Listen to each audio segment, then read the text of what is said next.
What's up guys, and welcome to the battery drain test. It's that time again. We have the iPhone XS Max, which is the max iPhone, the plus iPhone with the biggest battery. I think it's around 3100 mAh, actually not that big compared to the 4000 of the Galaxy Note 9 and some of the other phones on the table. POCOPHONE F1, this thing is an amazing value phone. In case you are new to the channel, this is what we do with the battery drain test based on the real life usage. We have the social media stage where we use Facebook and Instagram for 1.5 hours, 1 hour of music streaming, 2 hours of YouTube, 1 hour of gaming, and then camera usage till death. Time to disconnect the cables.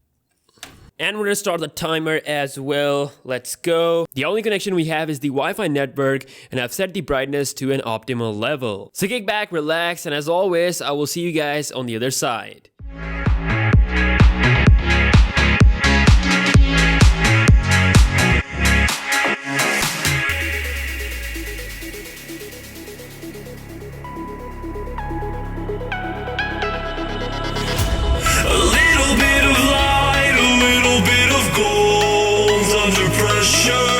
To fold like a diamond from gold. Maybe you are something I cannot define. Maybe you are the fallen kind. I lay in bed with violence, the silent side of me. We see where fire starts to breathe. When I would lay in silence, the voice inside of me made me use my mind right.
Okay guys, I am back and here are the final results. The Galaxy Note 9 manages to win by just a small margin. The iPhone XS Max is the best iPhone that I've ever tested in the battery drain test. It did really well. Just lost the most juice in the YouTube stage. But overall, this is right close to the Note 9 level. Despite having a 3100 mAh battery, I mean Note 9 has a 4000 mAh battery, but iPhone still did pretty good. It defeated all the other competitors on the table. The P20 Pro did really good. The POCOPHONE also had a very decent score. Note 9 did improve a lot compared to its previous score. Maybe it's with the updates or something, but the iPhone is absolutely on fire with its battery performance. I mean, not a single iPhone has done this good battery performance. ever since I've been doing this battery drain test battles. So thank you so much for watching this test. Hope you guys have enjoyed it. Let me know your thoughts in the comment section below. Subscribe to the channel if you're new here, and I will see you guys in the next one. Peace out.